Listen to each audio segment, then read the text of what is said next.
What up, everybody, and welcome back to another episode of the Film Bros podcast. We are here today. Okay, quick backstory before we go and jump in and let you guys know what we're here today for. Okay. As you guys can kind of see in the background, this video was kind of planned for a while. Kind of been pushing it off due to other things. But now that the DCEU is not going to be continuing, we're going to go ahead and give you a ranking of the current DCEU. And as the new movies come out, because I know we still got Blue Beetle, we got The Flash, we got Aquaman. I want to say there's one more.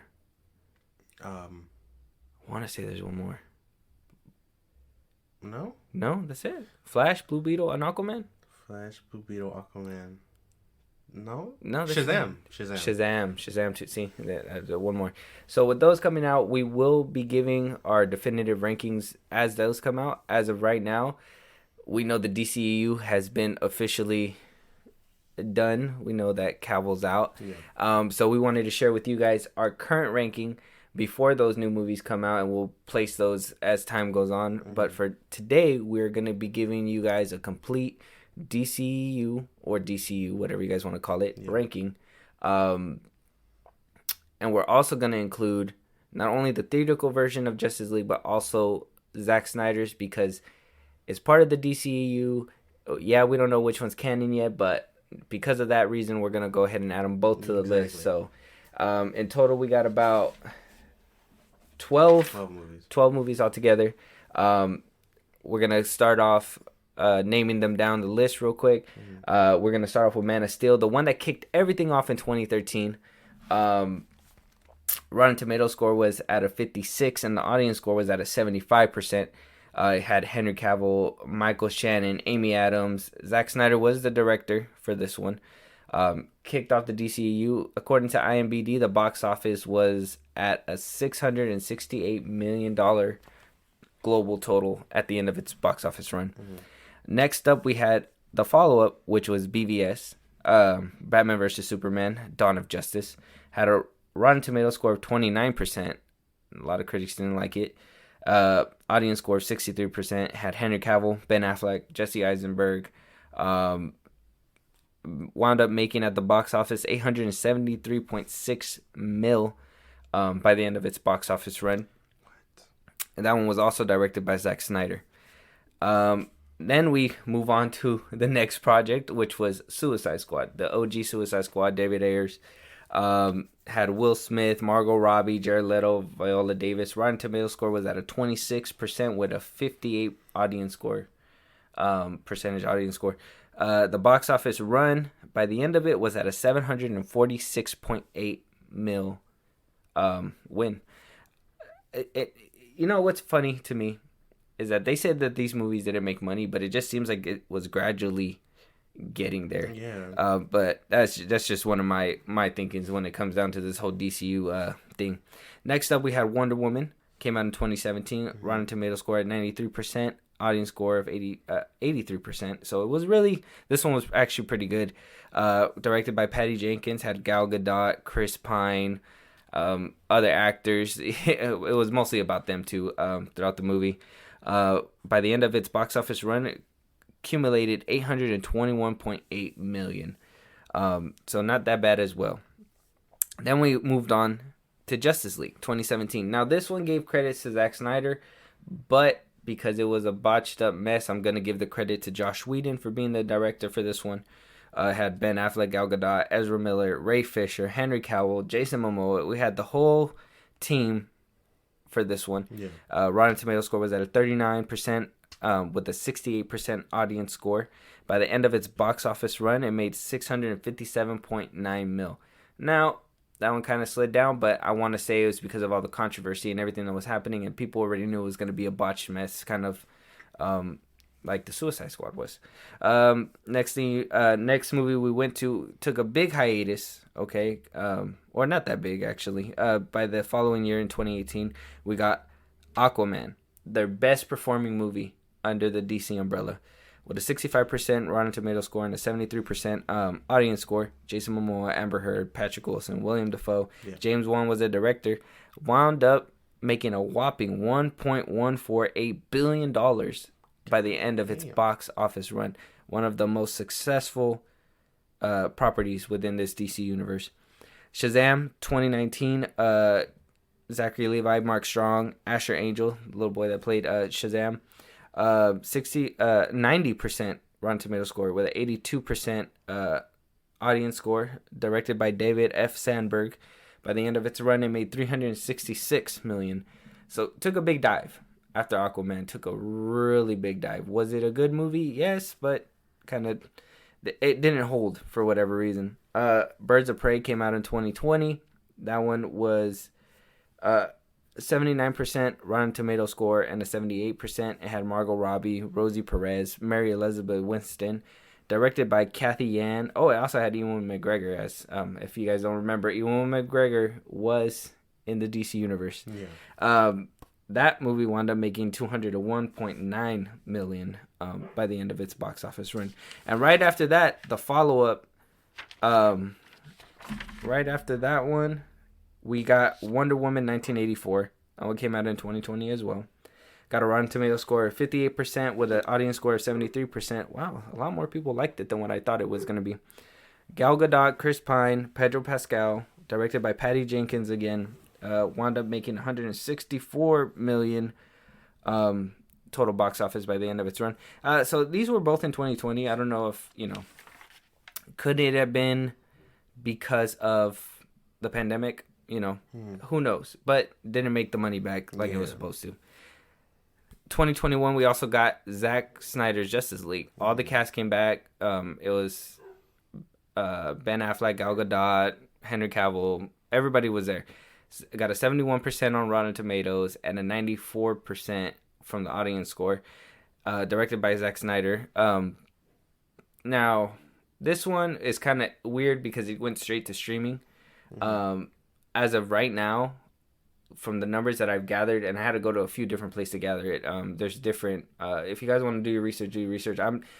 HBO Max was very shy on sharing the numbers, and so I don't even think till this day we have an accurate amount. But the best that I could find that was very consistent, that it made at least a good 650 million plus, and it's still obviously it's still on streaming, so it could still make more as time goes on. But as of right now, as of recording, this is what we got. We got the Suicide Squad that came out in 2021 as well. Got a 90% Rotten Tomato score with an 82% audience score. 90% critic score, a Rotten Tomato meter, and 82% audience. Had Idris Elba, John Cena, Viola Davis, Joel Kinnaman. This is when the DC Studios boss first dipped his toe in the DCEU. James Gunn, by the end of its run, it made $167.3 million. Yeah. Like I said, post-pandemic, could have been a better movie. Maybe it was just a flop because of that, but who knows? And Black Adam, the final movie so far in the DCU, has Dwayne Johnson, Aldis Hodge, Noah Centineo, 39% Rotten Tomato score with an 89% audience score. Jamie Colette Sierra directed the movie, and we got about $4 million, a little bit underneath, as the time of recording. I mean, it's still on HBO Max. I heard he's doing big numbers on streaming, so numbers can change. As of right now, in the time of recording this, it is right underneath 400 million, but it's about a hit. So it's there. But that's all 12 projects that we've had so far in the DCEU. Yeah. We had the highest of the highs, the lowest of the lows, the middest of the middest. It's so weird because you were reading off the box office numbers, and I was like, these movies were doing really well. Yeah, I mean, and let me just speak on this real quick. Before 800 million, bro. That's pretty good. It is good, but it's not. That's where I think Warner Brothers was kind of being greedy, because it was a good number, but it's not what they expected, and that was the problem. So they said Batman versus Superman and its sleep should have went for $1 billion by itself. But maybe if they didn't cut those 30 minutes. That's what I'm saying. It's just little things that they wanted. If they would have played the game straight, they could have pointed the fingers and been like, "No, it was clearly because of him. It was the director." But because before the finished product, or at least letting it, see if it's going to build to that, because it seemed like it was doing a steady going up till it hit that Aquaman point. And then I believe after Aquaman, that's when everything started hitting the fan, and people were like, well, that's not connected to these people. And so it was just a big ordeal. We'll be discussing a little bit more in depth as time goes on with this video, but I kind of wanted to start jumping in and starting getting our thoughts and ideas. I've been full disclosure, guys. If anything matches up on this lineup, we are brothers. We probably think the same, but at the same time, we're completely different. We don't know each other's lists as of right now, so there's gonna be actual judgment in this video for sure.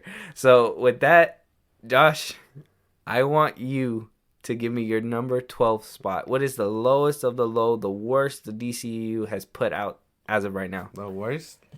At number 12, it's Justice League 2017. This movie was a mess. I couldn't even... there's so much wrong with it. Obviously, the bigger studio things, taking away Zack Snyder's vision, replacing him with Joss Whedon because of his whole family drama, pushing out the movie way too early, cutting it the way they did, reshoots, Henry Cavill's mouth, the list goes on, Yeah. It was just bad. It's so bad. I know the others are more, the other on my list are gonna be more opinionated, but this one's just facts. This one is just bad. I can't, when we had to rewatch it, when we did, I couldn't even look at half of it because it was just so bad. I couldn't. Even down to Steppenwolf, it was bad. Yeah, they did a bad job with Steppenwolf. But if I want to be honest too, my number 12 is also Justice League, the 2017 version. It was just a botched mess. Yeah. And honestly, unnecessarily too. I mean, Zack Snyder's Justice League came out. You hear a lot of people say, well, it's the same movie.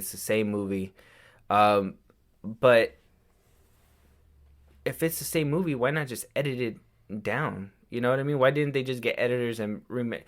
It was just really weird that they brought somebody else in to try to make it more lighthearted and all that, and to CGI his mustache, and it was already said and done.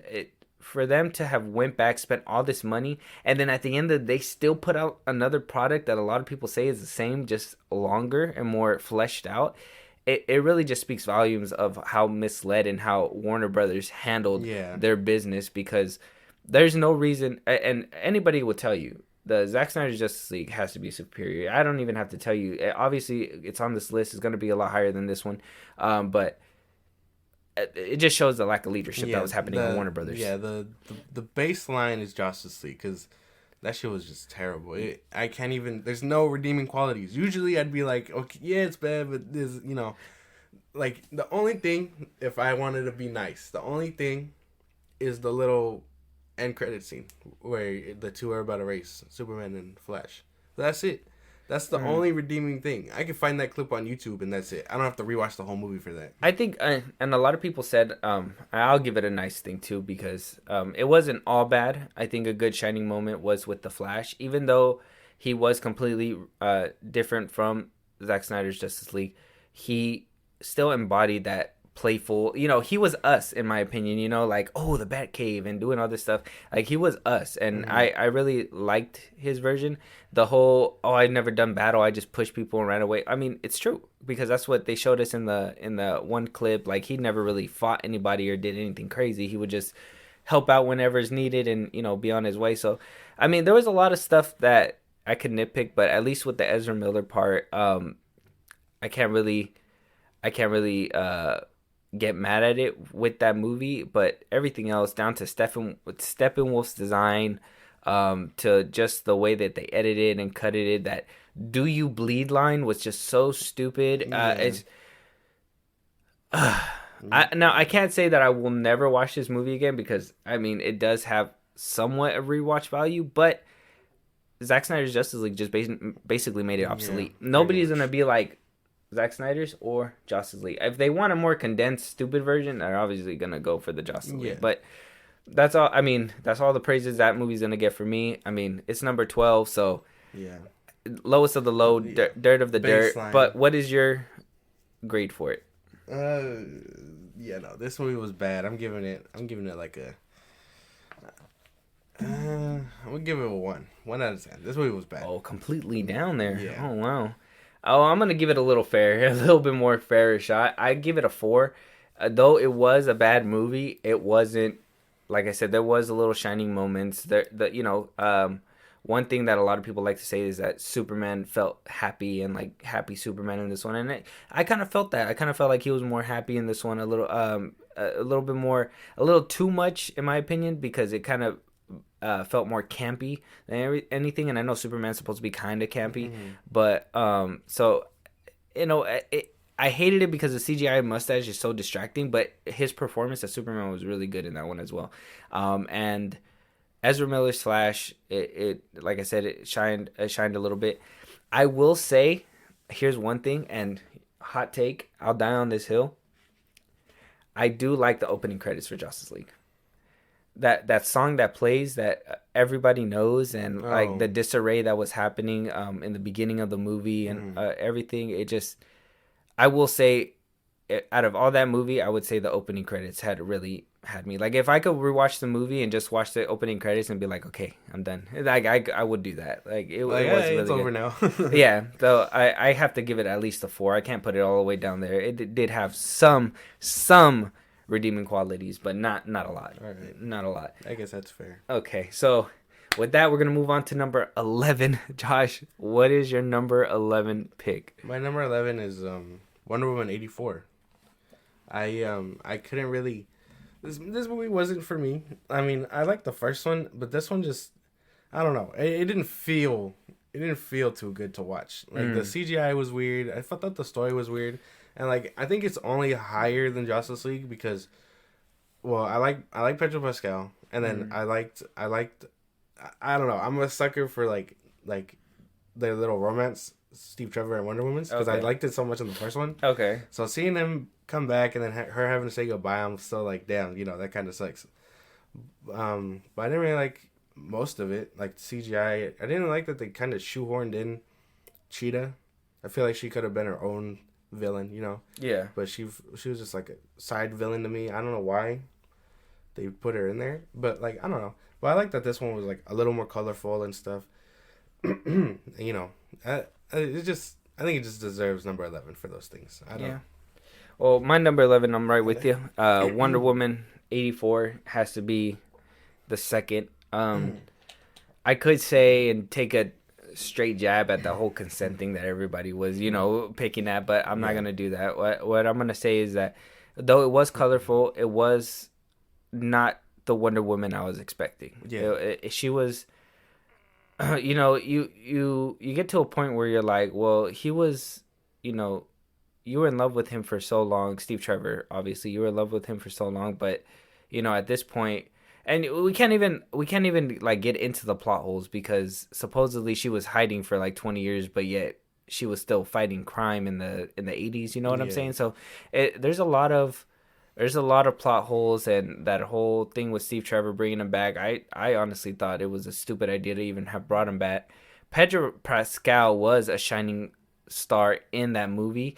CGI was wonky. Yeah. That was really bad. Cheetah was, I honestly don't think Cheetah should have been there in the first place. I mean, I think set her up, yes, but don't, like, they should have teased her. Yeah, she could have been a third movie villain. Yeah. And then we could have really seen them go at it. Like, there was no need to put her in there. That armor. Yeah, no, it was weird. That gold armor really had me baffled as well. There was a lot of things within this movie that just didn't sit right with me, and there was a bunch of plot holes, which I know it has to do with the fact that they were, kicking out Zack Snyder and his vision and trying to move on to their different thing, but they should have made it more clear before doing stuff like that, because at that point you're just confusing audiences, and people that have been invested in these movies, you're confusing them as well, and it's not fair. So I mean, I feel like 11th place is fitting for this movie. It's it isn't the worst because we established what the worst is, but there's not much redeeming this movie to make it any higher, and like the tonal change too, like the first one, you get a good war story out of it, and Wonder Woman is doing her thing, and this one she feels kind of like how they were saying, how you were just saying, like Justice League Superman feels, Yeah. It's weird. It's a weird tonal change.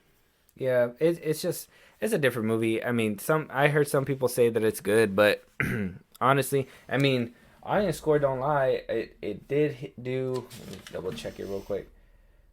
It did get a 73, so there is people out there that like it. Mm-hmm. But me personally, it just couldn't reach that mark. And then when you get a movie like Wonder Woman, the first Wonder Woman movie, and then get 98 and it just drops significantly from that first part, it's gonna be a dud. It's gonna be a dud. You can't go from maybe you can go down a little bit in quality, but if you go down too much, people are just gonna look at it and be like, well, they didn't even try. Yeah, they didn't even try. Yeah, no, it's weird. So with that, what is your final decision? What's your number on this one? I give this one a 4. A 4? Yeah. Okay. Slightly higher than, I mean, obviously a better number than Justice League got, but like, again, like, I could rewatch this movie, you know, it's fine. It's like, I'll still be like, oh, the CGI looks dumb here and whatnot, but like, I think I can have a fun time with this movie. It's just like, in the back of your head, you'll be like, damn, that looks weird. Why was she here? You know, the plot holes will get to you, obviously, but yeah, 4, solid 4. Yeah. For me, I had to give this one a 4 as well. Didn't do much better than Justice League. It kind of, to me, it was on par. It felt like a botched mess. It felt like, you know, pacing had its issues. Editing was kind of weird. Chris Pine coming back was just not the move, in my opinion. If she was really trying to pitch a Wonder Woman 3 with Steve Trevor, bro, like, a good thing they took this franchise away from her because it's ridiculous. I did like Linda Carter at the end. It kind of was like, oh shit, like we're gonna do something. They were setting up something big with it. Like I said, not a lot of redeeming qualities, but the color was better. I did like the bright colors, and I did like that more. How do you say? More happier feeling. It's good. Because, you know, you've seen Zack Snyder's movies and it's kind of dark and everything. So for them to go from a dark movie to a light movie, like, I feel like the DCU would have benefited from this. I feel like they would have benefited from telling those darker stories with those darker tones in certain movies, but then also being able to have that tonal shift and be like, okay, well, this one's more lighthearted and a little bit more funny or a little bit more, you know. I think it would have benefited from it. And I think this movie would have been done well or would have done better if executed better. Yeah, it's just the way they like I said, I'm gonna say it again, Steve Trevor, the way they brought him back in, and Pedro Pascal and Cheetah being overcramped, it's like no, they botched it. Yeah, they shouldn't have. It was just so weird. Yeah, but I give it a 4. You give it a 4. Yeah. It seems like we're on a you know, the same playing field. Yep. All right. So with that, let's move on to number 10. What is your number 10 pick? My number 10th pick is Birds of Prey. This movie, I mean, again, this one was fun and stuff. I did kind of like, you know, enjoy it, but like, again, this one just feels very different from, you know, what we did see in the first one, obviously. Like, we get a Birds of Prey team that isn't really the Birds of Prey, you know what I mean? We get a young Cassandra Cain. I don't know where the hell she came from.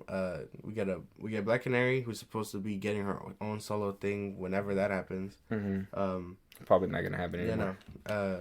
And I forgot who else showed up in that movie. I think the only shining light that saves it from saving it from 11th place, probably Ewan McGregor. Ewan McGregor. Yeah. Black Mask. Like his performance was like really well, like, and as botched as that movie kind of was, like, I can still enjoy this movie for him and be like, yeah, no. And then like Harley, everyone likes Harley Quinn, you know, everyone likes Margot Robbie, like she does really great as Harley. So I think it's just those two factors that I think kind of saved it for me. But this movie was colorful and everything else, you know. Really, this was one of those movies where you could tell they were really trying to stray from Zack Snyder's thing. But yeah, I don't know. Just that's my 10th. It's, I mean, nothing really too bad to say about it because it could always be worse. But like, I think this one and deciding this one and obviously 184 was tough. But I think I enjoyed this one just a little better because of Harley and, you know, Black Mask. Yeah, they did really well. We're on the same spot because my 10th is also Birds of Prey. the fabulous misconception. I don't emancipation of I don't know. They changed the name when it came out in theaters to make it less confusing or whatever. So that was confusing in itself. But this movie, I give it the 10th spot because it was good. It was a good movie, and I honestly I thank Kathy Yan for her vision with like Harley and doing those because it plays a role later on in Suicide Squad when in that one hallway scene, like you can tell, and it shows Harley's wicked mind. But the problem is that I feel like Margot Robbie was not playing Harley Quinn in that movie. I don't think she was very Harley Quinn-y like she was in the Suicide Squad or the first Suicide Squad. You know, she did do a good performance. I'm not saying that she didn't, but it didn't hit like Harley Quinn usually does. And maybe that's because of the whole emancipation thing and her trying to be more of her own woman and stuff like that, which I get, but that's not the Harley Quinn that I was wanting to see when I seen this movie. You know what I mean? Yeah. Ewan McGregor did knock the ball out the park. He was menacing. He was a threat throughout the whole movie. Harley Quinn herself was a threat. I did like, what's her name? Elizabeth Winston. She was really good in that movie. I love her in all kinds of movies. Even when she came out in like Scott Pilgrim, like she's a really good actress. And to put her in like this DCU movie, it really added points for me. Overall with this movie, for me at least, I got to give it a 5. It was good, but it wowed me at some points, but it didn't really like.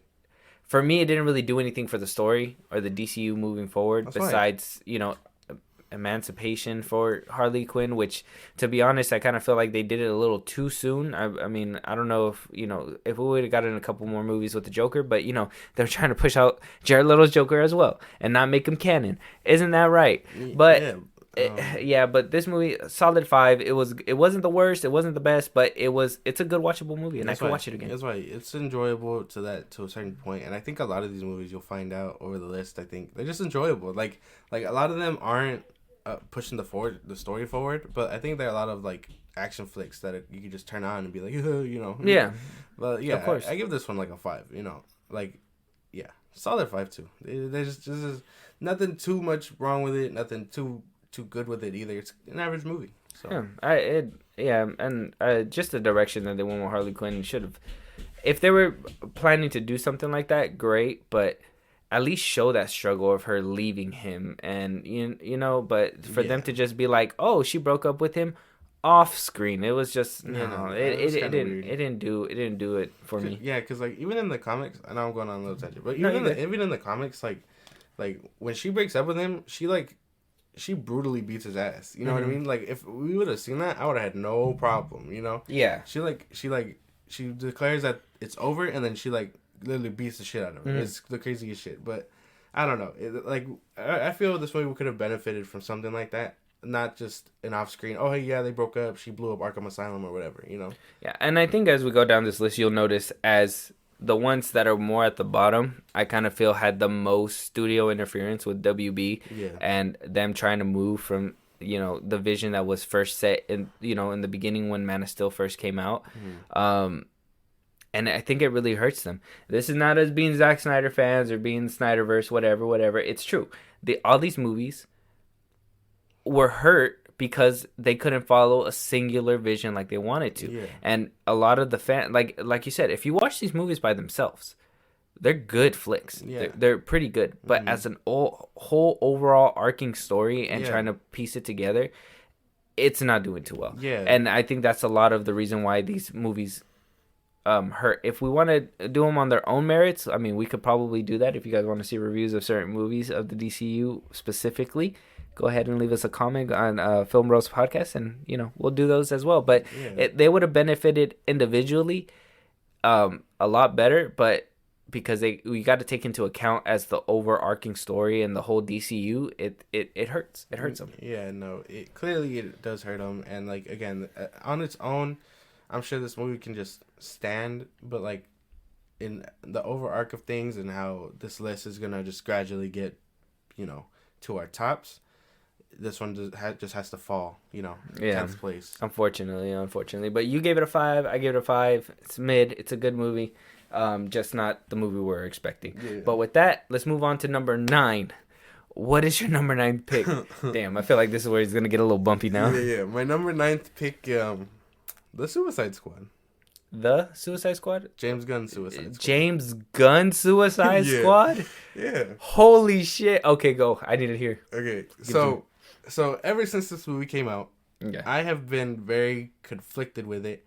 And it's not even like a James Gunn thing. Like the movie itself, It's totally a James Gunn no, thing. it's not. No, because I can totally shit on the Guardians and be like, all right, now it's a James Gunn thing. But this one tries, it does have elements I did like, which saves it from being worse than the other ones.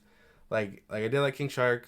Star was fine, certain things. What I can agree with is killing off characters in the Suicide Squad. And I can hear it now, oh, they're in the group called Suicide Squad. And I can tell you right now, in the comics, it's not that easy. It's not that easy that they blow off people's heads and whatnot. It's not that easy. Even if they are called the Suicide Squad, a good chunk of them make it back. The point is to not die.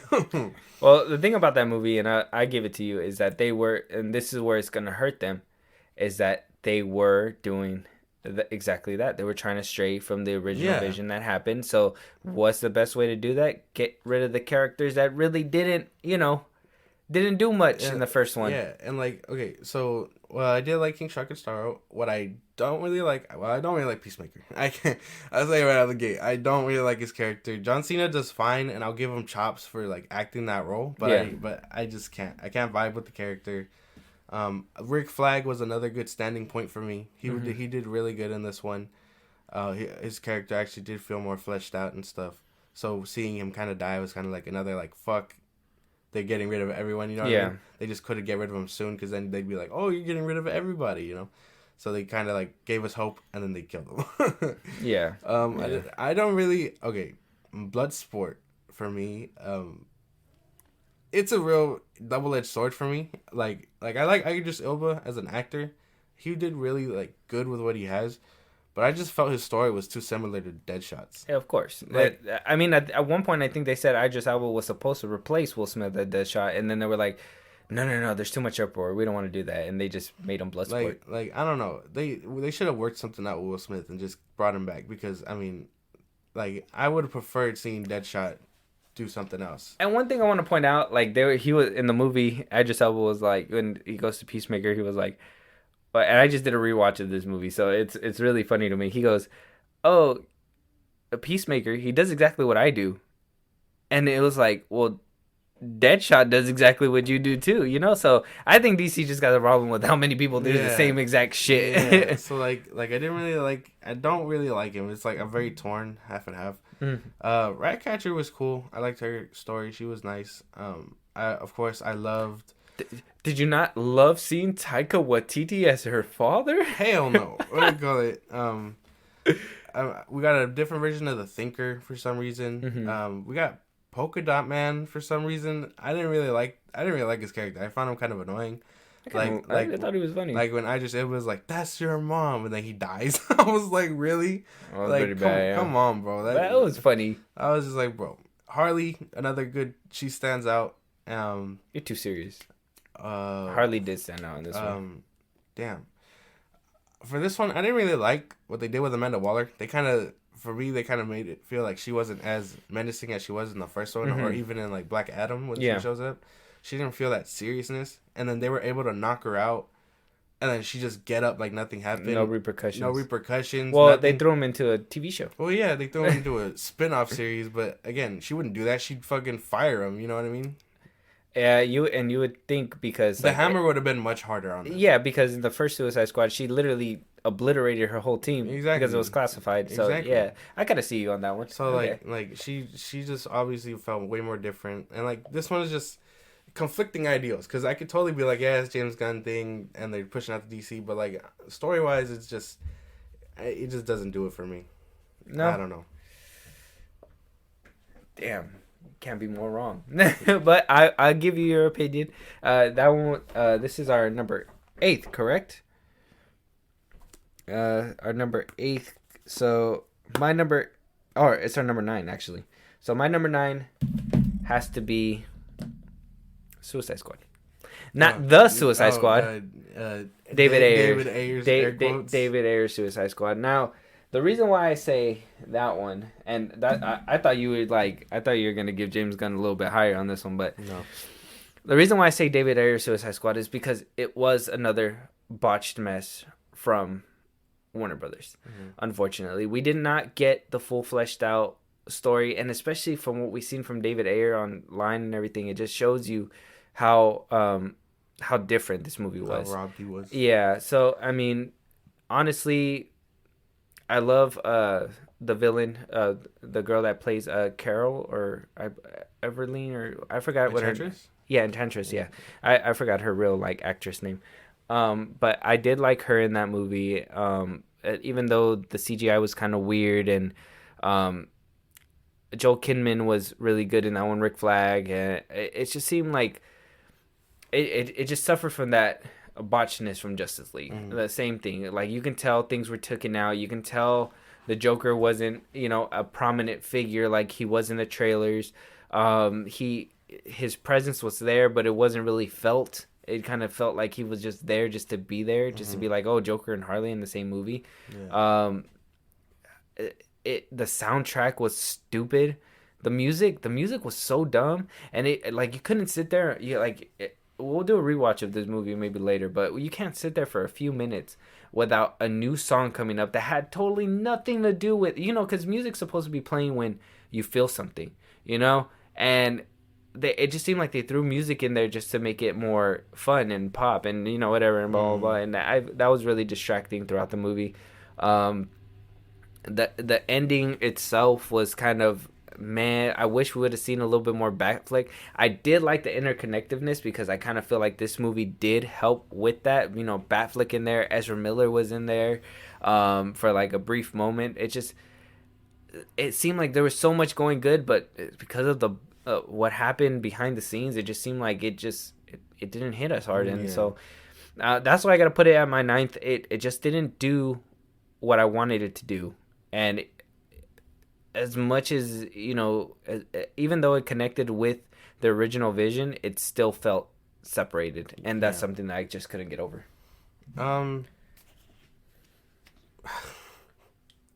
Okay. I got nothing. Because, not trying to spoil or nothing. But for me, I gave James Gunn Suicide Squad a 4. A 4? Yeah. I give this one a 5. Actually, Suicide Squad's a 5. Okay. How dare you? I'm telling you, you're just being a James Gunn hater at this point. I think. Listen here, DC Studios. All right. Got a real bane on your hand. Yeah, I swear. I just feel like I just feel James Gunn's name's attached to it, and you didn't like it. But that's fine. That's fine. But yeah, the Suicide Squad, I gotta give it a 5. Or Suicide Squad, I gotta give it a 5 because, as great when it could be great, when Captain Boomerang's head got blown up, it was really cool to see, and it was like, oh shit, what the fuck? But we didn't see him enough to even think oh damn, feel something. It was just another guy that was disposable. Kind of in the Suicide Squad when they killed off a whole team just because it was just to be disposable, and it though. I see where they were going for. If they would have gave it a little bit more backstory and everything, it would have hit a little bit harder. And not to jump the gun, but that's why in the Suicide Squad, I kind of felt like with Captain Boomerang and everything when they died, it hit a little bit more because we had those characters before and they grew on us and he took them away. Yeah, you could be like, oh, I hate him because he took it away from us. Or you can be like, well, for the movie, they built up a relationship with us and then he took it away to be for... what's it called? Shock effect. You know what I mean? So, depending on which way you want to see it. I'm looking at it the way that he robbed me. He died dumb. That's my big thing. They killed him off stupidly. They did kill him off stupidly. There was a lot of stupidity in that beginning thing. But, like I said... bro, Pete Davidson, are you serious? Come on.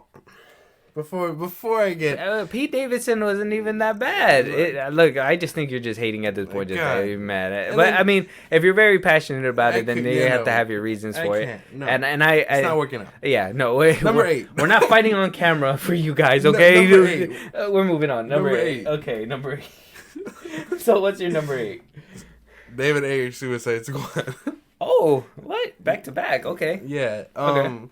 Obviously, I like this one more, and because of studio interference, it does get this low number. but I do enjoy it on itself. You get menacing Amanda Waller. Everything that I think James Gunn's Suicide Squad was missing, I get here. You know, like while I did give some praise to it, I think I just liked Rick Flag. I liked Enchantress, Harley, Deadshot. Again, I just established I think I prefer Will Smith's Deadshot over Bloodsport. Like I know his cast was like silly and wacky and full of characters that have been on the Suicide Squad. This one felt like a good core team that could have went the distance and then kind of like Justice League evolve into what James Gunn's Suicide Squad would have been. Okay. I obviously liked Harley. I know I'm gonna get shit for this, but I enjoyed Jared Leto's Joker for what it was. I know he could have been more in David Ayer's real cut or whatever. And like that's the real controversial thing. Like I think he does fine as Joker. Like not enough to wow me, but not enough to feel bad in his performance either. I think Jared Leto did great. I just think if we would have seen him a little bit more, he would have been appreciated a little bit more. So like I liked him. I just like this movie for what it is, and while it is kind of choppy here and there, you notice it right off the gate. Again, you said the music was bad.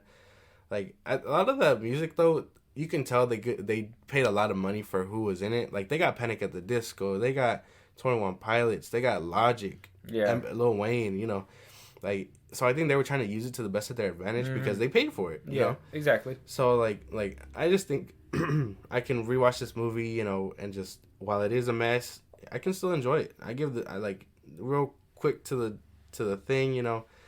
I give this one like a 5. Like 5? Yeah. And same thing with me. I gave it a 5 on the last ranking. Like I said, it's not a terrible movie, but it's just, you know, it suffered from everything that was happening. And like I did like Jared Leto's Joker. I don't care what anybody says. I thought it was pretty good. I don't think he was the greatest of all time, but he was really good for the amount of time that he was there. But with that, I'm gonna give you my number 8, and you're gonna hate me. But is it Black Adam? It's Black Adam. My number 8 is Black Adam. We watched it. We actually rewatched it the other day, right? Yeah, it's Black Adam. So we watched it the other day, right? And it just solidified the fact of how not good that movie. Like, okay, it's not the worst movie in the DCU, but it's not the best movie either. And this one is another smack mid for me because Dwayne Johnson flat throughout the movie. Like, he doesn't even try to give a performance. Tell him the Man in Black City.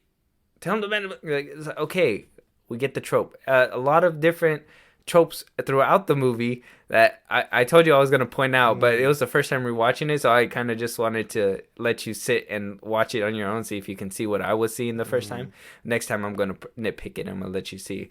But it's just these tropes that they took from different movies, and honestly, if they would have made it a buddy movie with Aldrich Hodge, Hawkman, and Dr. Fate, I would have loved it a lot better because that little dynamic that they had at the end, even when he sacrificed himself and everything, like, you felt it. Just a little bit, but you felt it, you know? And so with The Rock, I mean, yeah, I mean, yes, he killed and, fucking, I'm a bad guy and I kill people, but you killed the bad guys. You killed the bad guys. You were playing on this hero, and I don't play like anybody else's rules because I got his arm, you see, and look, it's on the floor. Look, zap. But like, no, man. Like, it didn't seem.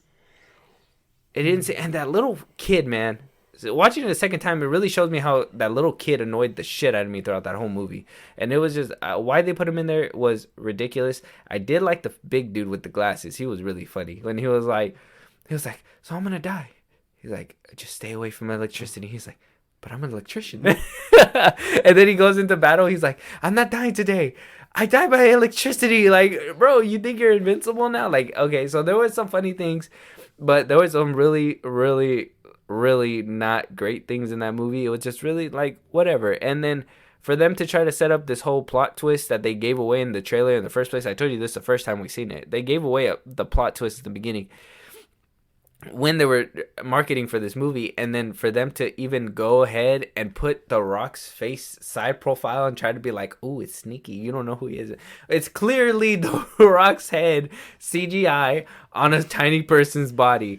That's like trying to be like putting Captain America's head on in the first Captain America movie and be like, "Ooh, who's that little scrawny kid from the side profile?" You know what I mean? Like it didn't work for me. But was it a decent movie? Can I get the popcorn flick and watch it and be like, oh wow, like this is actually somewhat entertaining? I think DC has a lot of those movies, like just sit down, one off, boom. Yeah. Superman coming back was a little good taste at the very end, but it was just a taste, and we're gonna get dehydrated from that taste because we're never gonna get it again. But overall, with this one, at least, I got to give it a 5. It was, like I said, it was right there in the middle. It wasn't a great movie, but it wasn't a bad movie either. Yeah. And it was something that, I told you, I could rewatch it again. I would be down to rewatch it with you again or something, just so we can sit and just nitpick it and just laugh about it or whatever. If you want to take it serious, take it serious. But it's a decent movie. Yeah, no, you're gonna be mad where I put this one on my list. Yeah, I know. I already know. I don't know. Well, I'll save my pieces for. Well, can you at least see where I'm coming from? Can you at least understand what I'm telling you? A lot of those things that you nitpicked about it, I share the same thing. Like, I don't really like the kid. I'm not gonna try and save face like that. Like, he's a poor man's Freddie Freeman. You know what I mean? Yeah. Like he is. Shit. Okay. Like he is. Like he's like like Freddie Freeman. We know he's into the superheroes and stuff, and he's Shazam's buddy. Yeah. He's trying to befriend the hero of conduct. Yeah. And like I don't know, like that little connection where he's also like just a Egyptian Freddie Freeman. Like it doesn't work for me. I find him kind of annoying too. Like you can throw his character away and that's it. Yeah. But I know he's probably gonna end up being, or if they do the sequel, he's probably gonna end up being his kid or something like that. But I can see where you're coming from. I did enjoy Fate and Hawkman too. Yeah. So, I mean, I get it. Okay. Your number for it though? I gotta give it a 5. 5? Yeah. Okay. Yeah. It's like I said, it's right there in the middle as well. It's like it doesn't really do too much, but it does enough to make me be like, yeah, it's I'll rewatch it. Yeah. But with that, let's move on to number 7. What is your number 7? My number 7 is Shazam. Okay. This one's fun. Obviously leagues better than the rest of them. I think a real decent action movie. Again, you said DC's full of them. This is one of them. No real idea where it lands story wise in the overarching story. We don't even know if he's supposed to be part of the Justice League or not. We just know he runs around, does his own thing, protects Philadelphia. The origin story is fine. I did like the Wizard. You get a slight connection to Black Adam. The bad guy, I forgot his name. It's been a minute since I've seen this movie.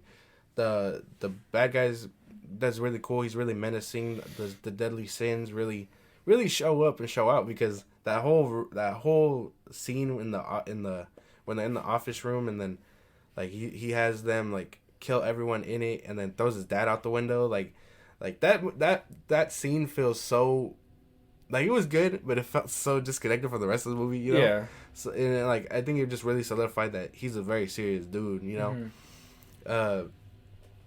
Again, I think this one just got 7th because you don't know where it lands story wise. The tone is kind of happy and whatnot, real shift change from what they were trying to look for in the DCEU. What I didn't really enjoy was the fact that they brought in the Shazam family too soon. Like I didn't really like that they gave everyone their powers so quickly. Like, I feel like that should have been a build up. Mm-hmm. Like, right at the end of the movie, he's like, "Oh, just say it with me," give them their powers and stuff. But like, that shouldn't have happened. Like, if they would have gone the route and gave Miss Marvel her little powers, cool. Because then at least I'd get it. She's also worthy and stuff in the comics and whatnot, and I know she's probably gonna be a bigger role in the second one. Mm-hmm. But like those two alone would have been fine. Like, but for him to give it all to his family, I didn't really enjoy that. Because then it made me raise the question before Black Adam came out. I remember telling you that, like, how are they supposed to go up against him? You know what I mean? Like he's gonna be punching around little kids, you know? Yeah, Like to see Zachary Levi Shazam go up against The Rock, it just didn't seem right. yeah, right? no, it would be a little weird because he's supposed to be this big threat, and again, he did like. I'm not saying there's a point to him saying like, "Oh, I'm playing with the big leagues only," but I can kind of get it because like the family, you can tell they're still young and whatnot. They're like little kids with superpowers. At least with Shazam and Billy, you understand that he grows and he's the main character and he's gonna benefit a lot more from fighting Shazam fighting Black Adam. Sorry, than the rest of the family is because they're side characters. Yeah, like, you can give them some development to them, but they're not gonna grow much. Yeah. Okay. Well, yeah, I think this one just kind of falls. Not before top 5, but still, back side of the bus. Like, nothing really happens, but it's a fun movie. I can rewatch it whenever. I can't wait for the second one. I don't know why. I think that's another thing. I don't know why they kind of set up that worm. Damn, I forget what his name is, but he's also like a bad guy. They set him up to talk to what's his name, the other bad guy, and then it kind of looked like they were gonna team up or something for a sequel, but they went a whole different route. And like Fury of the Gods, it looks like they're going with different villains. Yeah. Probably something that they were planning, but just didn't pan out for the next one. I'm not sure, but Shazam was a good movie. The first one was actually a lot better than what I actually thought it was gonna be when I seen the trailer, for sure. Because I was like, are you fucking serious? They're throwing away Zack Snyder shit for this? Like, I was really like, what the fuck? We're not even gonna go down the road. But Shazam was a pretty good installment. But with that, Shazam what's your number for Shazam? Shazam 5. A lot of these movies are just kind of like, right down the middle. Okay. Like, you can enjoy them, sit down and watch them because they're one-off movies. Yeah. But like 5, it does fine. I mean, I wouldn't give it a 5, but I see where you're coming from. It does make sense. But for my number 7, right? Correct. For my number 7th, I got to give it to Aquaman. Okay. I know it's one of the better movies. I know it's the one that made $1 billion. But to be honest, now that we got Zack Snyder's Justice League, it kind of gives a little bit more context to where Aquaman went in the next movie. But from Justice League to that movie, when it came out originally, it left me confused because, yeah, they gave us a backstory. It was really good. And this is funny to me because you know how Black Adam was like, oh, well, heroes don't kill or whatever. Aquaman literally lets this man drown in a submarine in the beginning of the movie. So I was like, heroes don't kill. They do it every Tuesday. What are you talking about? So that movie, Aquaman itself is pretty crazy. It's good, but it wasn't something that I was wanting, if that makes sense. Like, I wasn't really wanting to want to watch Aquaman or see all that stuff. James Wan did do a fucking magnificent job with the camera work. Those one shots, the one in the beginning when the mom was fighting all those guys trying to return her back to Atlantis and everything, like that one shot of everything, killer, bro. Like, he knows how to do camera work. CGI in that movie was kind of weird because of the water and stuff like that, the hair and everything, so it was kind of distracting at times. Black Manta was a menace in that movie. I loved him in that movie.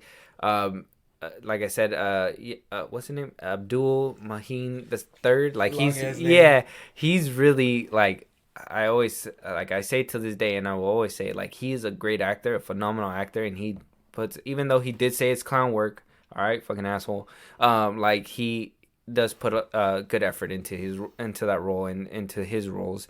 So Aquaman was a good installment. Even like, even if you don't watch the other movies and want to watch it as a one-off, like, it does do something for you. Yeah. With that, I gotta give it like a 7. Yeah, that's fine. I gotta give it like a 7. It's a solid movie. It's good. It's a little bit better than just the mid movie for me because they did do a little bit extra with it. That emotional layer that they peeled back between Arthur and his mother, and with Mira in there as well. Like, it was a good movie. I will say I wasn't excited going into it, but watching it and sitting down, like, I could rewatch it a few times, and I have rewatched it a few times, and Aquaman's a solid entry. So with that, yeah, I gotta give it a 7. It's solid. It does have a couple things where I'm like, I really don't care for it, but it was a good movie. Yeah. It was cool. Well, I guess we're moving on then. No, you don't have anything to say about Aquaman? No. this one's my next slot. You agree with me then? All right. Okay. So number 6 then is Number Aquaman. 6, Aquaman. Yeah. Okay. Well, I like this one. This one and 5 were kind of fighting for top spot. I think. Mm-hmm. I really like this one. The camera work again, really good. I really like the action scenes. I really like the one takes. Like something about seeing all that camera work. It made me feel so good. Like, and then Black Manta, he's a menace.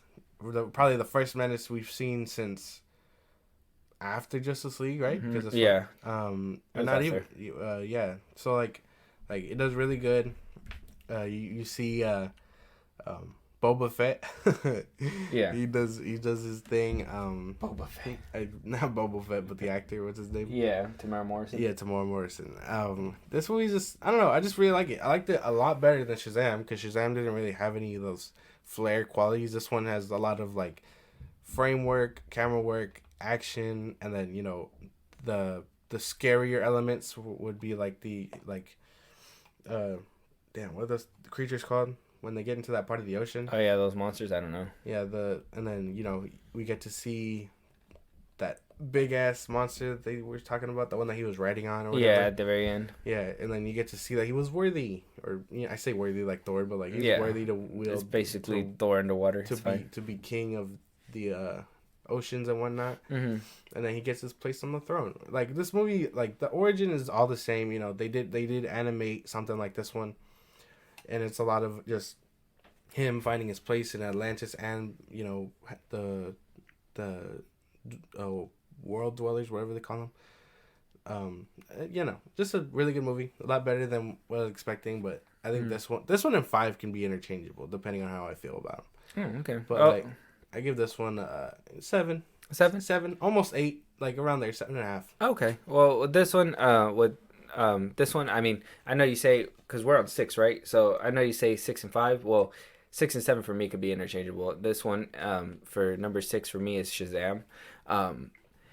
Aquaman and Shazam kind of go hand in hand. They both have that emotional element. Shazam really had that emotion between, Billy Batson trying to figure out, what's his place, where's his mom, losing her. Having that emotional moment in the hallway with her really put that movie over the top for me. There's not a lot, and I wish they would have saved the kids for a little bit later, but I did like the gruesome kills that were in that movie with the demons that were coming out, and that one scene when they're in that one room, all the business people, and they were just getting ate up and shit. I was insane to actually see in a DCU movie where you're like, you come from a Marvel movie, you're like, that shit never is gonna happen in a fucking movie, and then you go to a DC movie and they're like I said, they're like, fuck your kids, bro, we're gonna eat people. Exactly. Like, they don't really care. I thought it was a good movie. The fight scenes were actually really solid in that one too. Yeah, they didn't do any spectacular with the camera work or anything in this one, but I think that emotional depth that they carried with Billy throughout the whole movie, it made him basically resulted, and Zachary Levi being that funny, like, comic relief and everything as being Shazam was great as well. So it was I kind of felt like Aquaman and this one had a little hand in hand. I am giving it a 7 as well.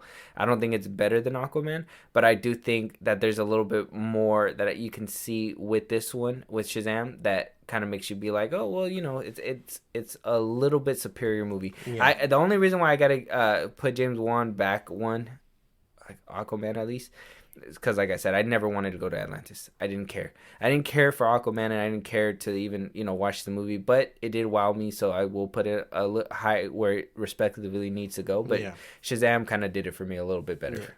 Yeah. I mean, that's fine. I can see it.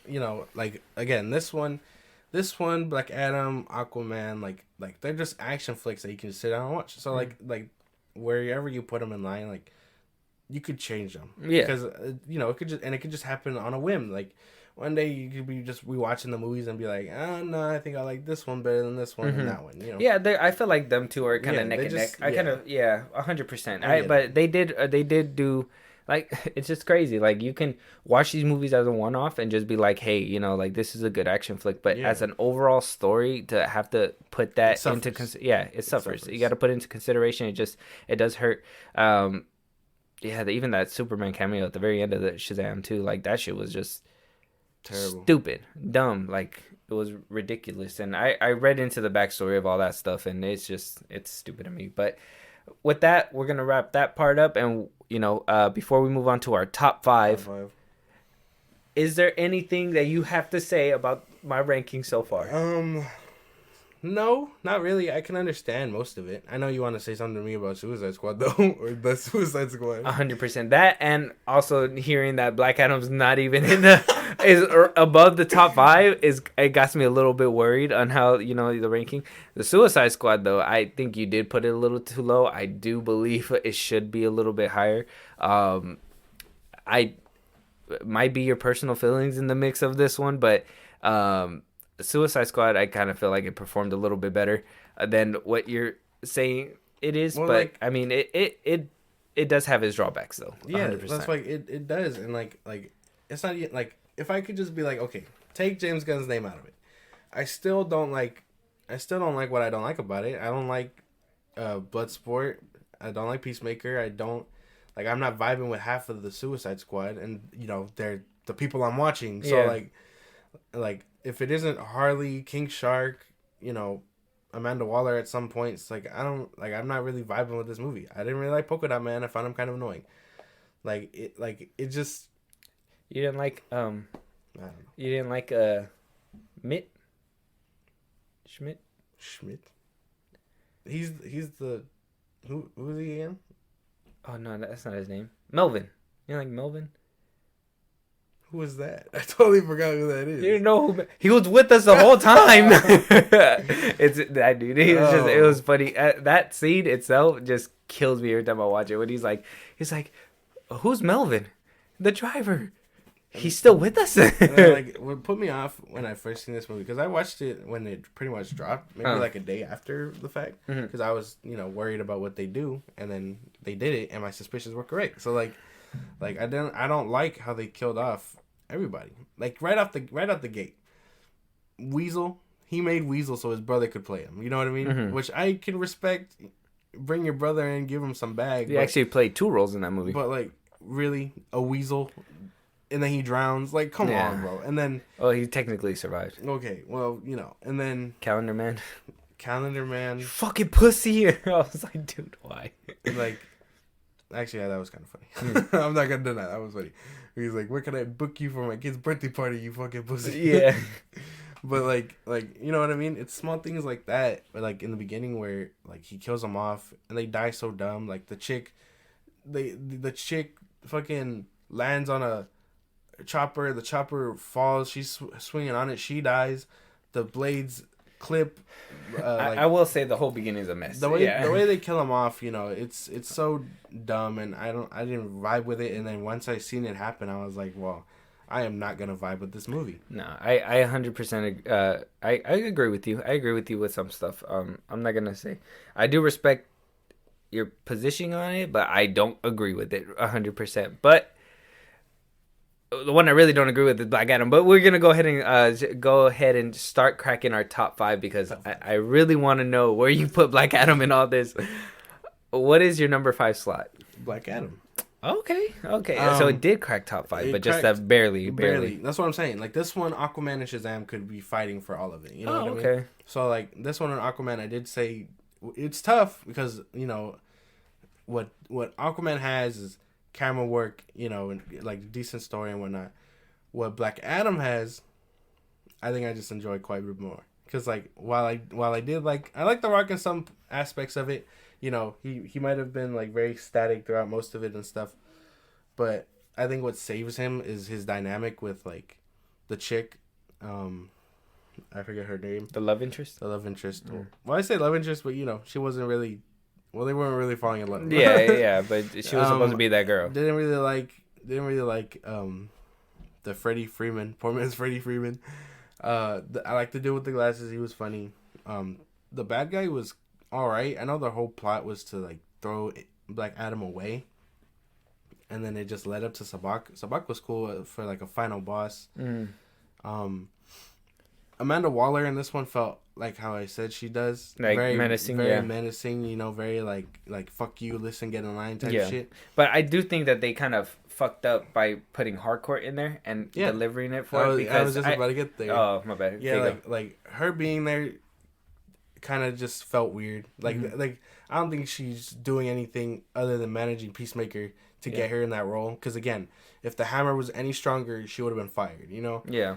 Or even killed at that point. So like it's so weird that she was like a part of that crew, and then she shows up at Black Adam. So like it kind of shows you that she solidified her fucking spot in the movies. I guess. Yeah.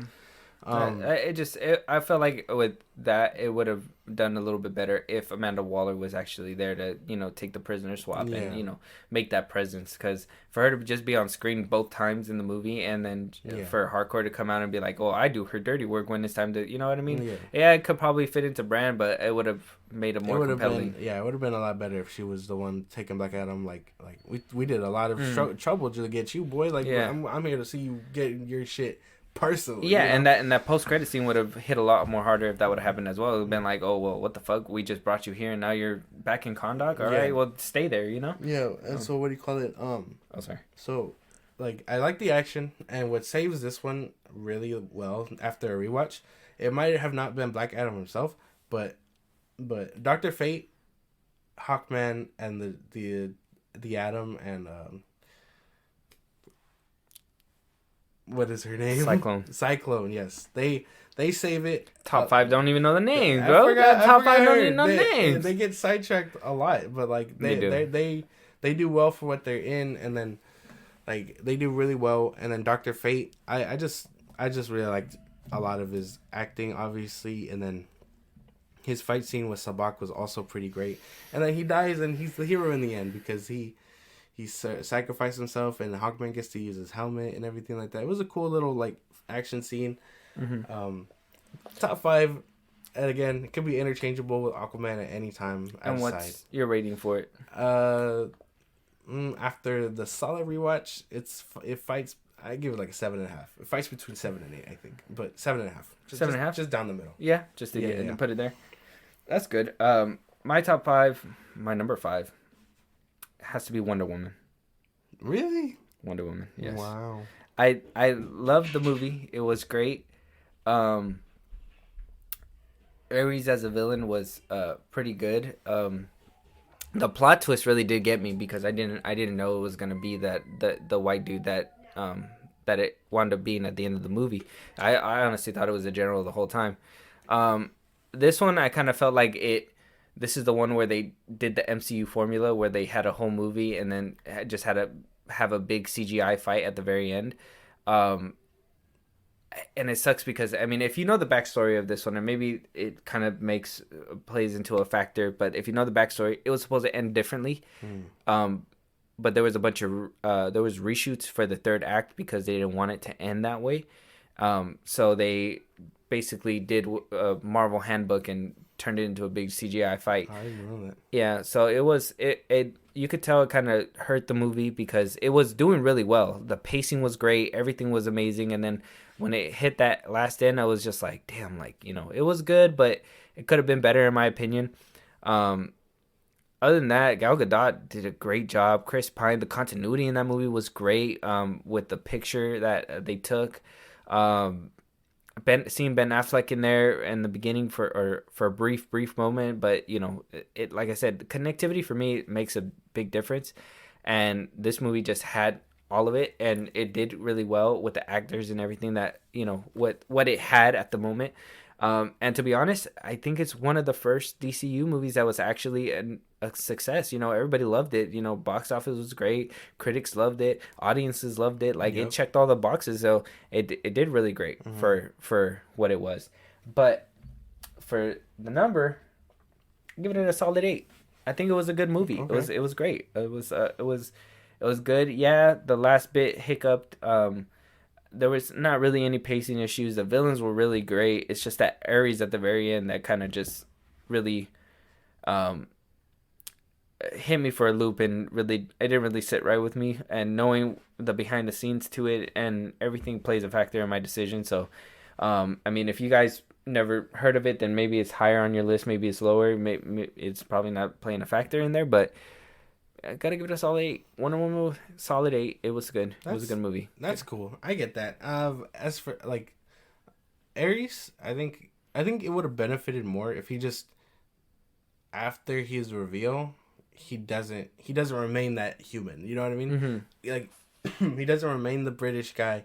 Like he transforms into something else. I think that would have been a lot better. Like he takes his like form or whatever, whether it's burnt to a crisp because he was shot with a lightning bolt or whatever. Yeah. Like how he looked in the Injustice video game. Mm-hmm. You remember that? Like, and then his armor looked pretty accurate for the most part, but his face and him being British kind of threw it off. Yeah, his disguise, I guess. Yeah, because especially the dude that they got as an actor, he's not really a menacing figure. You know what I mean? He's the dude that plays the werewolf in Harry Potter. You know, like he's not really a menacing person. And honestly, in all honesty, like I thought it was gonna end different when watching the movie because after they got the general, I thought Ares was supposed to be a god, but he wasn't gonna come down to earth or anything because Zeus wasn't there, all that stuff. So it's weird that Ares was still kicking at the time, and for him to just be like, "Well, I couldn't make my plan fruition with influence, so now I'm gonna come down and kick your ass myself." I was like, "Damn, dude!" Like Thanosing it, fine, I'll do it myself, head ass. So I was like, "Yeah, no." Like I said, it was good, but it was just something that if they would have kept the original ending, it probably would have been better. Maybe it would have suited the movie a little bit more. But for them to just go, "Hey, you killed the big bad, but here's the boss fight. Here you go." Like it just didn't sit right with me. But solid 8. Wonder Woman was pretty good. Yeah. But with that. Anything else, or we're moving on to number 4? Number 4. All right. What is your number 4? This is where you're getting juicy, brother. My number 4 is Wonder Woman. Actually.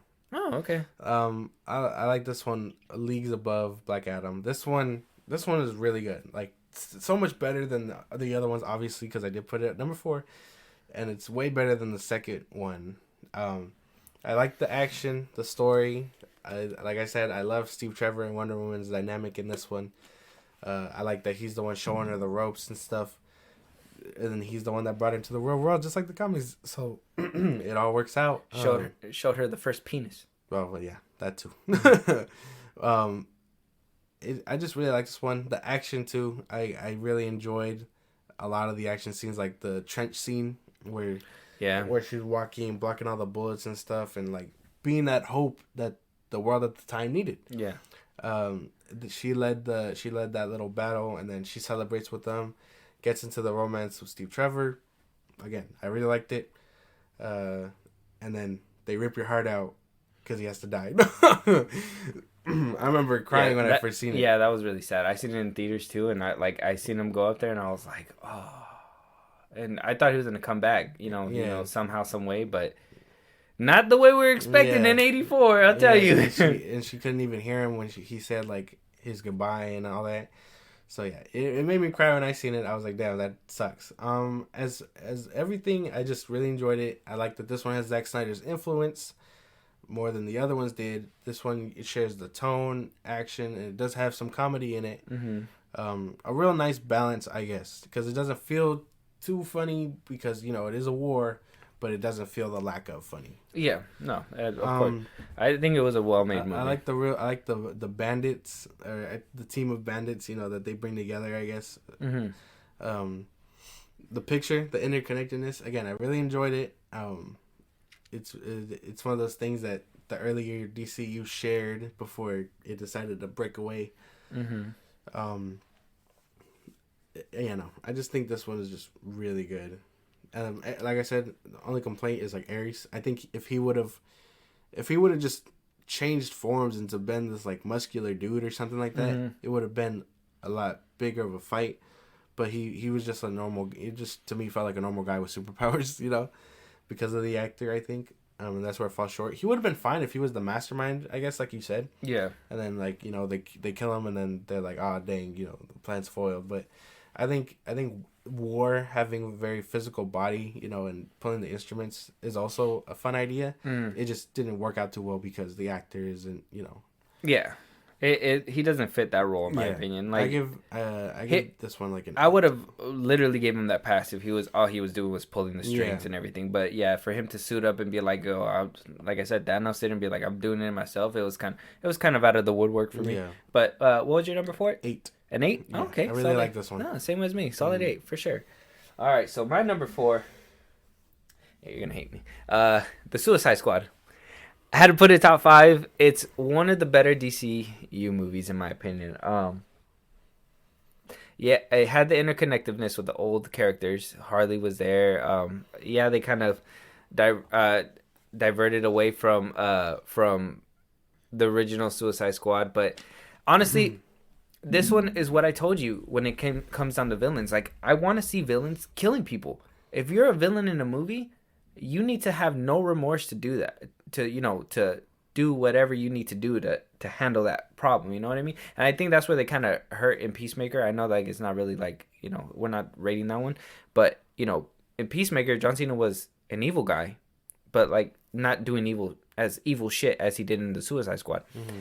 And this one, like they go into a camp, a refugee camp, and slaughter women and men in the funniest way possible. And just solidify, Harley Quinn kills that dude just because she thought he was a bad guy. In her head, she was doing right. You know what I mean? So it did a lot of stuff that I would hope in a villain movie that they didn't do in the first Suicide Squad. They, barely did in Black Adam. You know what I mean? So this one, it was, yeah, it did hurt in the beginning to see all those old characters be gone. And I'm not going to lie to you. I was mad the first time I watched the movie. I was mad. I would have put this... If I would have seen it one time and left it at that, I would have been salty. This movie would have probably been number 11, right after Justice League, and I would have been completely mad. But after watching it a couple times, because I think I watched it like 3 times now, it's actually a decent movie. It's well thought out. It drives the plot forward. It actually has a reason to exist. It pushes a spin-off out, and it could potentially spit out even more movies. Starro as a villain, even though he was just a star, like I just felt super bad for him too. Like I was just like, damn, like he did not want to do any of this. Like he just wanted to be left alone type shit, It was funny when it was funny. It was sad when it was sad. The music choices was great. I really loved in the movie how when in the beginning when the blood spilled and it went Warner Brothers Presents, and then like how it just did those little signs with certain elements throughout the movie. It was pretty cool. Yeah, this movie was honestly, it wasn't that bad. It had the humor, it had the kills, it had the action. It honestly had everything. And if you see this movie and think James Gunn's gonna do a great job as DCU, like he needs a lot of tonal changes in my opinion if he's gonna tackle the Superman movie, like we've been saying. We've been talking about it on the pod. If you guys haven't seen it, it's on YouTube and Apple and Spotify. So go watch those if you guys want to be caught up with the whole DC drama that's been happening. Is literally our last few pods. But him being the head of DC Studios, he will have to do a whole tonal change and everything. And at least if we can see the range and how far he's willing to go, and if this is where he's willing to go in the bad side, yeah, I honestly cannot wait to see where he can go on the good side. You know what I mean? And to be honest, I feel like he did a good footing. There was a couple things in the movie that was like, but like I said, I kind of feel like that has to do with WB leadership and the changing of certain things and what they wanted to keep out and keep in and stuff like that and blah, blah, blah, blah. But all in all, Suicide Squad, I have to give it... I gotta give it an 8. I think it's really good. It's a solid movie. It's fine. It's good. It's good. It's a good movie. It's a good movie. No, it isn't. I guess that's fine. You can have your opinion. No. Dispute. What are you trying to say? Well, I've already said it, man. I've said it twice now. Say it one more time. I just can't get behind this movie. I can't. Even if I wanted to be bitter and be like, take away James Gunn and give it that favor, like, I just don't vibe with it. How many times have you seen it? I've seen it once. Because I know when I don't like something, I'm not going to go back and rewatch it. We got to give it a shot. No. We got to give it a shot. Let us know down in the comments, guys. Do you think that he should give the Suicide Squad another shot? Like I said, I think, honestly, coming from your point of view, because I love the original vision that was happening. I love Zack Snyder. I'm telling you, if I would have seen that movie one time, that should be all the way at the bottom. That thing, I would have been salty. I would have been mad the whole time. But I was like, you know what? I'm gonna be unbiased. I'm gonna give it a second shot. I'm gonna watch it again. I watched it again, and I was like, okay, it's not as bad as the first time. I understand where he was going. The jokes are actually landing this time. And then you watch it a third time, and you're just like, okay, well, it's not that bad. It's like you can't really figure out certain things and plot holes. Like with Black Adam, I was like the first time I seen it, I was able to be like, I didn't like that. I didn't like that. When I first the Suicide Squad the first time, like everything I didn't like I nitpicked everything, and I was like, okay, we can't be nitpicking because that's just gonna be bad. So I watched it again, and it was pretty good. It wasn't that bad. But I think honestly, I think you'd benefit from rewatching it again. No, I think you'd benefit, and one of these days I will talk you into it. One of these days, maybe not today. Maybe not tomorrow. 2023. With that, let's move on to our top three. Top three. What is your top three? What is your number third? My number third is Batman v Superman. Okay. Like theatrical or ultimate? Well, okay. Well, what? Let's just do ultimate edition. Ultimate edition. Okay. Okay. Yeah. Because save those 30 minutes. Yeah. This one, it isn't, to me, it isn't, I don't see anything wrong with this one. It's because I know I had to put two more ahead of it, where this one, 3, 2, and 1 can fight for the first spot, I think. Okay. They could be interchangeable whenever I feel. I think I agree with you because I think we're on the same page with everything. So BVS is a really good movie. I love it so much. It's one of those things where I go back and rewatch. I rewatch this one pretty much just as much as I watch Man of Steel, if not maybe a little less. But it doesn't take away nothing. I rewatch it. I love it. I like Batfleck. I like Superman. I like Lois Lane in this one a lot more. I like the conflict of Superman's character. I like that Batman is trying to that we see him in a dark place. I like that it sets up Nightmare Batman. I like that it has the Flash, even though he looks kind of Mexican for some reason.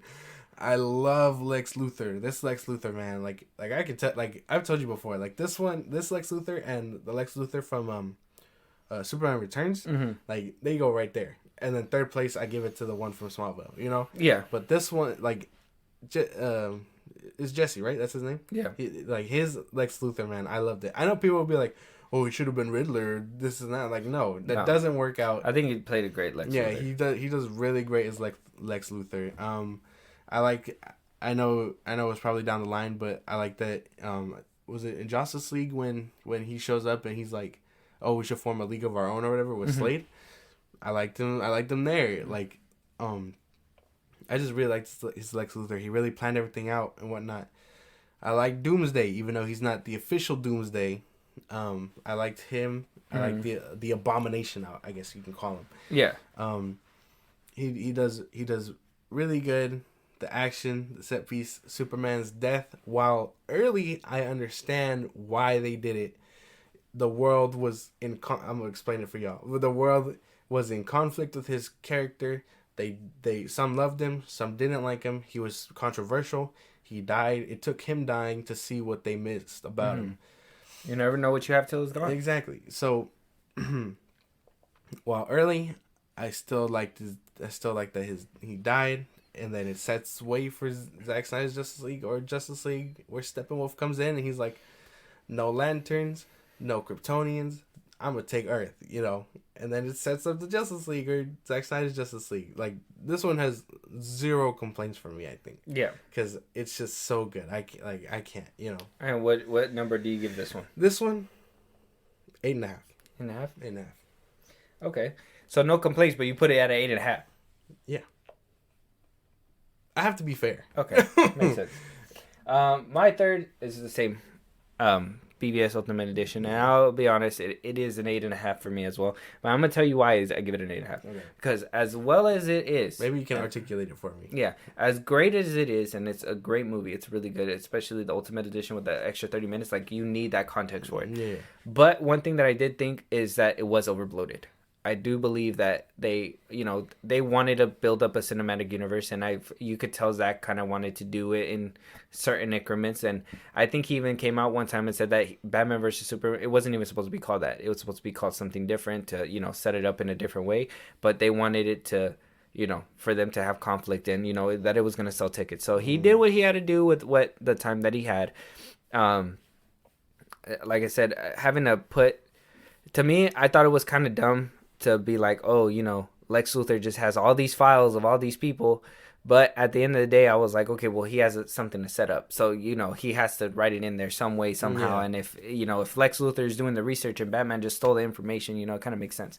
The Batman killing thing, I didn't have an issue with because it showed, you know, that, you know, how far you can fall before you have to bring yourself back up at sometimes.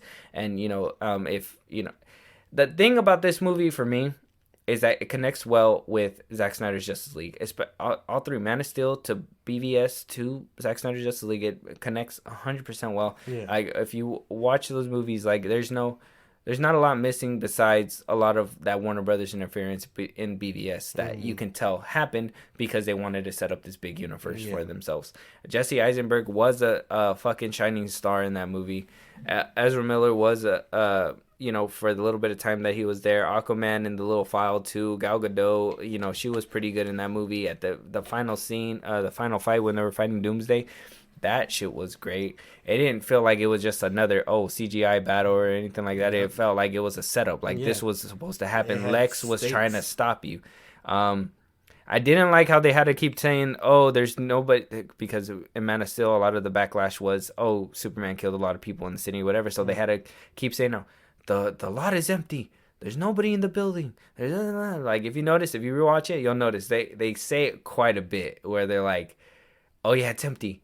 Oh, there's nobody here. Oh, the harbor is, you know, deserted. Nobody's there, you know, and before they start fighting, just to let people know, like, we're not going to kill anybody. You know what I mean? So that was just kind of my thing. But I do give it an 8.5. But it just with those little, like I said, it just seems like a lot of these issues were Warner Brothers interference and, you know, trying to make the movie that they wanted to make and not letting creators have their creation. But did I articulate it pretty well for you? Yeah, I guess. Yeah, I guess it is kind of overloaded. But again, I think for what it is, it does really good. It does 100%. The pacing's great. Everything works. There's not really, like, even when they're just talking and having those little political ideologies, I'm very interested. Yeah, I'm very interested. And I know a lot of people don't like politics, and that's why they don't really enjoy this movie. But Zach was tasked of putting Superman in the real world. Okay, and this is exactly how they would handle a Superman in the real world. They wouldn't just be like, "Oh, just let him fly."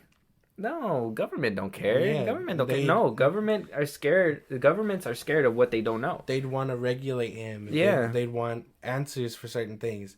Kind of like you guys can, like, some people will be like, Civil War does it really well, but this one also has politics and shares politics. It isn't about. They share a similar thing where they should be doing this and that. That's what they want to do with Superman and whatever other metahumans they can do it to. But Superman isn't going to do that. He's going to go where he's needed and do what he has to do. You know what I mean? Yeah. And like I know most people want to say like the beginning, or I guess as of recently, it's been a problem where people think they care about Jimmy Olsen when that isn't the case. You know, they're just looking to nitpick. Yeah, nitpick.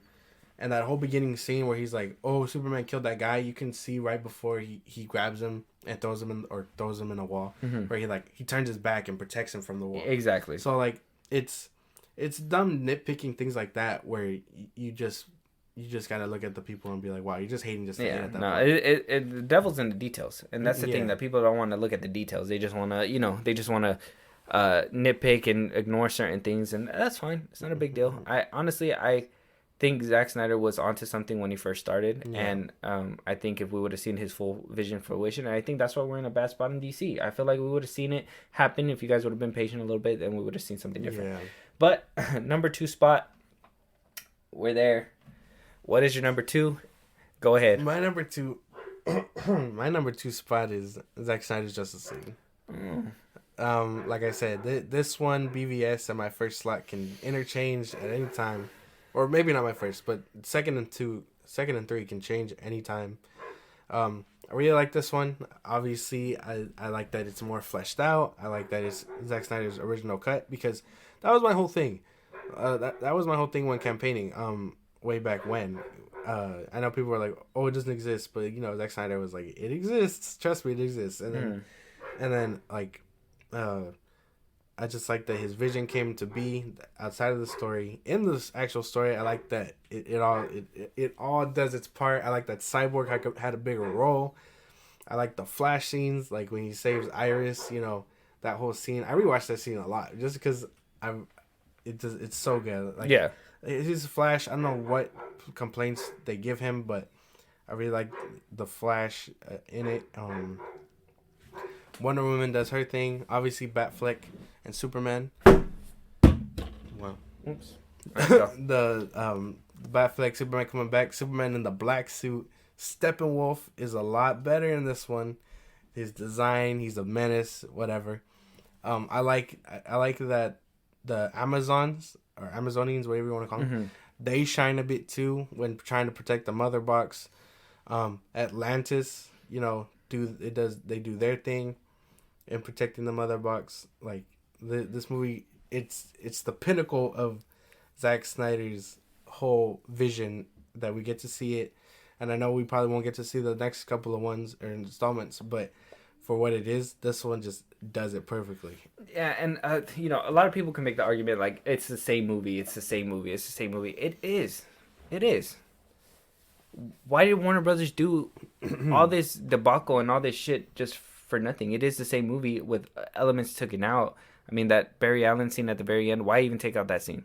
I can kind of get the one with Iris West or whatever, because, you know, honestly, it didn't play any bigger role in the movie. So I understand why they wanted to cut it out in the first place. Was it cool? Fuck yeah. It was a cool scene. It's just, you know, it didn't add a lot, and I kind of feel like kind of made this movie a little bit bloated that it didn't need it to be, but it was still a solid one for sure. But what do you give the ranking? 9. 9? It is so good. All right, so for my number 2 spot, I got to give it to Man of Steel. That was a number 9. But you're right. It's interchangeable. All of them are interchangeable. And the only reason why I put this one is because I don't want to jump the gun, but the number 1 is my number 1. But my Man of Steel, the only reason why I got to put it second is because though it did give me a great performance as Superman, it gave us a great action sequences, a fucking beautiful fucking Krypton. Zod is fucking crazy in that fucking movie, bro. Fucking menace. Like, that is a villain, okay? Like I said, in the Suicide Squad, those guys were villains. Black Adam was a villain. Zod was a fucking goon. My man's was trying to, like, zap kids and a family right in front of Superman. Was basically like, fucking do something about her. I'm gonna kill them. Like, it was either or. And I know a lot of people give that movie shit because of the whole neck stamping thing. What would you do? What would you do when you had to save this family and all these people? He said he wasn't gonna stop. Either he's gonna die or he was gonna die.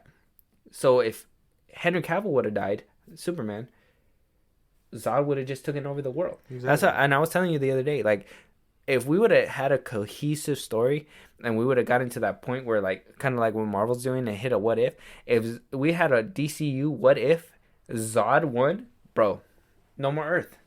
No more. Even if we took away the whole incubation and stuff so, like, babies could be made for Kryptons, still no more Earth. He would have just been pissed off and killed everybody just because he was mad. Exactly. So, like, that movie is great. I got to give it a 9, a solid 9. It was great. I don't think any DCU movies ever hit that 10 mark for me, but Man of Steel 100% was a great installment, great kickoff to the DCU. And the only reason why I put it second is because, well, the other one has to take the cake for me, and I will tell you why it takes the cake for me. But yeah, you're good. Yeah. You agree? You agree? You see? But, like, you're right. They can all be interchangeable depending on how you see it. Yeah. Honestly, I think BVS for me will always stay stuck in third, but I think the two that I have on top are always going to be interchangeable. Okay. But with that, we all know your number 1 is. It has to be Man of Steel. Man of Steel. Why is Man of Steel your number 1? Because of everything. I rewatched this movie all the fucking time. Constantly. When we just rewatched it for Henry Cavill. R.I.P. It's so good. I have no complaints about this one. It's the pacing, the story. Krypton looks fucking great. The Superman his first outing as Superman. He's hopeful. Don't tell me he isn't. He does his job. Zod will always be a menace. Like if we were to rank DC villains, top of the list for sure, because he's so menacing. And again, he establishes right out the gate that all he wants to do is build Krypton on Earth. Superman isn't gonna let him. An immovable object meets an unstoppable force. You know what I mean? So it leads to him pissed. Like his goal changes. He says, "Fuck Krypton. I'm gonna kill you." And everyone, on Earth, and then Superman is with the dilemma of killing him. He kills him. He immediately regrets it because that's not what he wanted to do. Mm-hmm. And then we get him, and the sequel happens in BVS. I just have no complaints. It's so good. This one won't be interchangeable. I lied earlier. Second, 2 and 3 can fight for it. Okay. But this one it holds up everything for me. Even to this day, it's been so long, and I know we won't get a sequel, unfortunately. But I know I can rewatch this one and still feel that great and hopefulness about it. This one's a 10 for me. This one hits 10. Yeah. 10 out of 10. Yeah. Well, for me, my number one is Zack Snyder's Justice League. I already went on my tangent about Man of Steel, so I don't want to really discuss it again. But Zack Snyder's Justice League is my number one, and I'm gonna tell you why it's my number one. It's my number one because it has everything that I wanted in that movie. Mm-hmm. Has Henry Cavill's Superman being Superman. Okay, maybe at the very end, but still, okay. Ben Affleck's Batman, though I loved him in BVS as that gritty, beat up everybody, fucking not giving a fuck. I loved him in this movie. He was, you can see that arc in fruition. From, Henry not knowing where to go in his life, or where he belongs in this world, and him having to die and come back in order to be like, well, they need me. Mm-hmm. Is a beautiful. Oh, if nothing does it for you for this movie, that one scene when Steppenwolf's about to axe down Cyborg, and Superman just comes down, takes the axe to the fucking shoulder, bro, and is just basically like not impressed. Exactly. And it just goes on and fucking obliterates this guy. Like it's just ridiculous. Cyborg being in there having a full fleshed out story was amazing. Yeah. Ezra Miller having that moment, the Flash having that moment at the very end. Even like I said, I told you, that scene wasn't necessary in that movie with Iris West, but it's good that they added it because she was gonna play a character in the Flash movie and stuff, and it's good that obviously he wanted his full vision. Do I feel like this movie could have benefited by a smaller runtime? Kind of. Because there was a couple scenes that could have been maybe condensed, cut down a little bit or whatever, and didn't really need to be in there. But I understand he committed to making his full vision, and that's fine. Yeah. And I 100% agree with it. The ending with the Nightmare having Jared Leto's Joker and Batfleck exchanging words, bro, that shit is iconic. If that doesn't make you want to see a Batfleck movie, I don't know what the fuck does. I don't know, man. That shit was just good. I can see why it's your first. I give it a 9.5, and I only give it a 9.5 because, like I said, no DCU movie is perfect to me. They all have their hiccups, and the one hiccup with this one is just, even though the editing and the pacing was great in this movie, I do feel like it would have benefited a whole lot more with a little bit less runtime, because 4 hours is kind of tedious. It's a very long movie, but man, I've seen it. It's a 4-hour movie, okay, or at least 3 hours and whatever some change. I've seen it about 6 times already, and I need to add more. So good. But it's a great movie. 9.5 for me. Man of Steel's a 10 for you. Yep. Anything else before we wrap up this pod? Nope. That's it, man. Yeah. I mean, I can see it, and as long as you can see what I'm seeing, it's Man of Steel. I see it. We get it. 100%. The other ones, they can fight in the back. Because I'll never touch top spots. Yeah, no. Those are the top spot because you can tell Zach had a plan. You could tell had love, care. Everything was implemented into these movies. Mm-hmm. And, like, seeing Zack Snyder's Justice League and everything, actually coming to light, like, you can tell Man of Steel was weaving something. BVS was weaving something, and for it to finally hit that point, and it was gonna go on to something bigger and the back end, it shows how much time he put into that. Yeah. And and Warner Brothers may have got their hands in there and fucked with BVS a little bit, Suicide Squad and everything, but having that big ass fucking W of having Zack Snyder's Justice League come to light and everybody seeing it. Yep. It's great. It's a great installment. DCU will never be the same. I'm sorry that it's ending, but this is our ranking for our DCU, DCEU, whatever you want to call it now. That's our ranking. We do, like I said, we do have some more movies coming out. We got Shazam: Fury of Gods, Aquaman 2, we got Blue Beetle, and we got The Flash. So we will be keeping you guys up to date with all these and putting these in their appropriate ranking spots, and we'll be giving out actually reviews for these movies. But if there's anything else, if you guys want to let us know your guys' ranking, if you guys want a certain review of a certain movie, make us go a little bit more in depth on the list that we gave out for the DCEU, go ahead and let them know where they can let us know. At FilmBros Podcast on Twitter and TikTok, if you want to follow us there, that'd be great. If you want to listen to our other episodes while you're doing whatever you do, Spotify and Apple Podcasts at FilmBros Podcast. And if you have time to watch us on YouTube, at FilmBros Podcast. Yes, sir. With that, like I said, that's our ranking for the DCU, and we'll see you guys on the next one, right? Talk to you guys later. Yeah, later.